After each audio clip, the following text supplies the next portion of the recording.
नमस्कार दोस्तों, स्वागत है आपका द ग्राउंड रिपोर्ट में। मैं हूं समीर आत्मज मिश्र। पिछले करीब 2 साल से इसराइल और फ़लस्तीन के बीच, हमास के बीच वहां जो युद्ध चल रहा है गजा पट्टी में, और अमेरिका के अलावा यूरोपियन देश भी जिस तरीके से इसराइल का साथ अब तक देते आ रहे थे, इसराइल की हिम्मत वहां लगातार बढ़ती चली गई और अब एक फाइनल अटैक किया है, घोषणा करके किया है कि अब सीधे तौर पर पूरी गजा पट्टी को तबाह कर देना है, पूरे हमास को ख़त्म कर देना है। हालांकि पूरे हमास को नेस्तनाबूद कर देने का पहले दिन से ही, जब ये हमास ने इसराइल के ऊपर अटैक किया और सैकड़ों लोगों की जान चली गई, उसके बाद ही इसराइल ने यह कसम खाई थी कि हम जल्दी से जल्दी नेस्तनाबूद कर देंगे। लेकिन 2 साल होने को है, अब तक तो नहीं ख़त्म कर पाया और ना ही अपने सभी बंधकों को छुड़ा पाया। हाँ, ये ज़रूर है कि तबाही का जो मंजर वहाँ देखने को मिल रहा है, तबाही की जो स्थिति पैदा कर दी है इसराइल ने, वो शायद ही कभी दिखाई पड़ी हो। पूरा का पूरा जो गजा पट्टी है, वो इलाका है, पूरा तबाह कर दिया गया है, वहाँ कुछ भी नहीं बचा है। और अभी की स्थिति ये है कि संयुक्त राष्ट्र का कहना है कि अगर 2 दिन के भीतर मानवीय सहायता नहीं पहुंचती है तो कम से कम 14,000 बच्चे जो है वो तड़प कर मर जाएंगे। ये स्थिति वहाँ पर है। पूरी दुनिया जिस तरीके से बार बार दबाव डाला जा रहा है, इनके बावजूद वहाँ पर जो थोड़ा बहुत राशन पानी पहुँचता है वो ऊँट के मुंह में जीरा जैसा है। लेकिन इस तबाही और इसराइल की ये जो आक्रामकता है, उसको देखते हुए आखिरकार जो सबसे ज़्यादा सपोर्ट करने वाले देश थे, आपको पता ही है कि अमेरिका और अमेरिका के साथ कुछ यूरोपियन देश, जिनमें ब्रिटेन और फ्रांस सबसे महत्वपूर्ण है, तो इन देशों ने भी अब धीरे धीरे हाथ खींचने शुरू कर दिए हैं। और अभी कल की बात है कि ब्रिटेन, फ्रांस और कनाडा, इन तीनों देशों ने संयुक्त रूप से एक बयान जारी किया और सीधे तौर पर इसराइल को चेतावनी दी कि अगर वो इस तरह का नरसंहार बंद नहीं करेगा और जल्दी से वहाँ बच्चों को मानवीय सहायता ले जाने के लिए रेड क्रॉस और संयुक्त राष्ट्र को जगह नहीं देता है, मौका नहीं देता है, तो उसके खिलाफ बहुत ही ज़बरदस्त प्रतिबंध लगाए जाएंगे। प्रतिबंधों की भी पूरी एक सूची दी गई है। हालांकि नेतान्याहू ने, जो इसराइल के प्रधानमंत्री हैं, उन्होंने इस बात की आलोचना की है और कहा है कि ऐसा वो नहीं कर सकते हैं, तीनों देशों की उन्होंने। लेकिन ये भी उन्होंने कहा है कि हमें आत्मरक्षा का अधिकार है और इस तरह की जो बातें, जो तर्क दिए जा रहे थे। लेकिन ये भी कहा है कि अगर हमास आत्मसमर्पण कर दे और जो बचे हुए इजरायली जो लोग हैं उनको अगर वो रिहा कर दे तो हम एक ही दिन में युद्ध खत्म कर देंगे। यानी ये पहली बार है जब वो इस बात के लिए स्वीकार कर रहे हैं कि हाँ, हम युद्ध को ख़त्म कर देंगे। अभी तक कि जब तक हम हमास के आखिरी आतंकवादी को नहीं ख़त्म कर देते हैं, तब तक हम युद्ध हमारा जारी रहेगा। लेकिन अब ये दबाव जो धीरे धीरे पड़ रहा है, और ये दबाव केवल दबाव ही नहीं पड़ रहा है, आप ये भी देखिए कि जिस हमास को नष्ट करने की वो बात कर रहे थे कि अगले कुछ दिनों में, अगले कुछ महीनों में, वो 2 साल बीतने जा रहा है। लगभग 1.5 साल से ज़्यादा हो चुका है। अक्टूबर से ही ये लड़ाई शुरू हुई है 2023 में, अब तक चली जा रही है। अभी तक खात्मा नहीं कर पाए हैं और बार बार सीज़ फायर हो रहा है और बंधकों की भी अदला बदली हो रही है, रिहाई की जा रही है। उधर से भी जो बंधक बने हुए हैं उनको रिहा किया जा रहा है।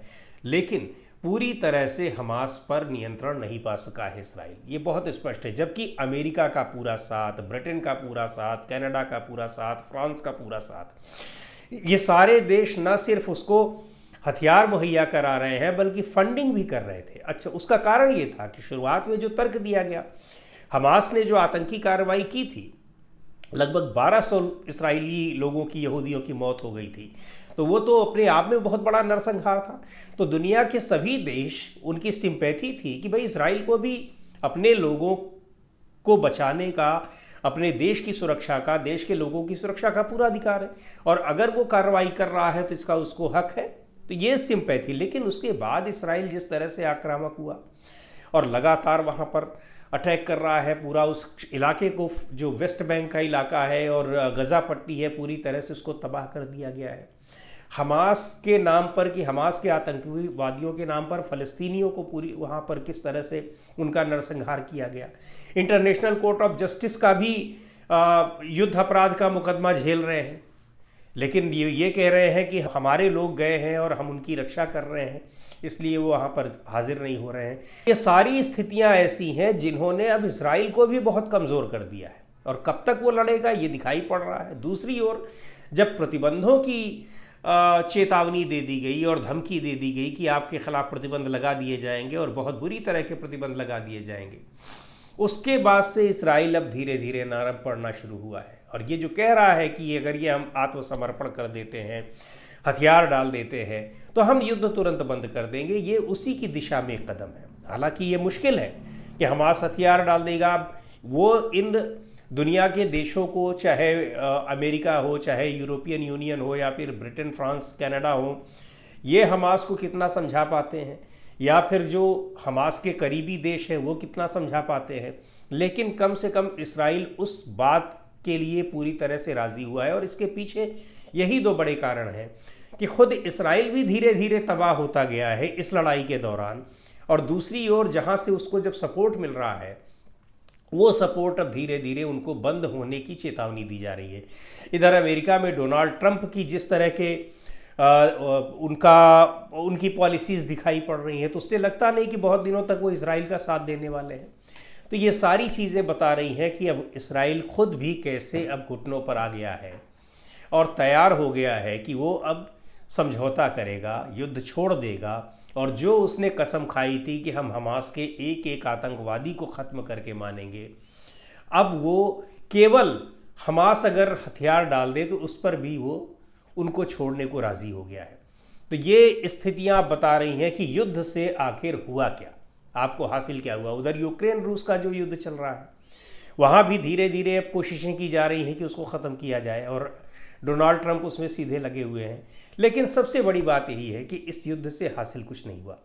हमास एक आतंकवादी संगठन था, गुरिल्ला वार किया उसने, फिर भी आप उसको ख़त्म नहीं कर पाए पूरी तरीके से। और वो भी कहा जाता है कि इस्राइल, उसकी अपनी एक अलग शैली है, अलग अपने दुश्मनों से निपटने का तरीका है, फिर भी नहीं आप कर पाए।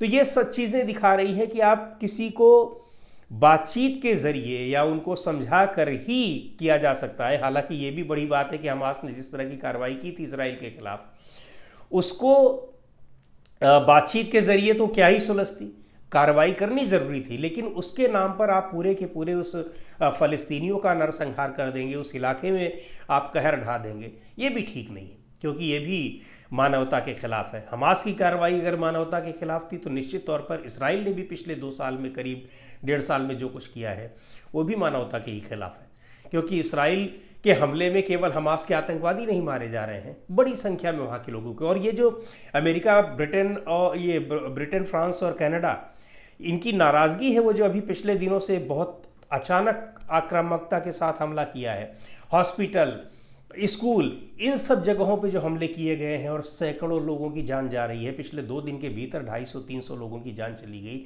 इससे इन देशों को लगा कि ये तो पूरी तरह से जनसंहार पर उतर आया है इजराइल। तो दोस्तों, आज की इस वीडियो में इतना ही। अगले वीडियो में फिर मिलेंगे एक नए विषय के साथ, एक नए मुद्दे के साथ। द ग्राउंड रिपोर्ट के यूट्यूब चैनल को आपने अब तक सब्सक्राइब न किया हो तो ज़रूर कर लें। हमारे वीडियोज़ को लाइक करें, शेयर करें और अपने सुझाव भी हमें ज़रूर भेजें।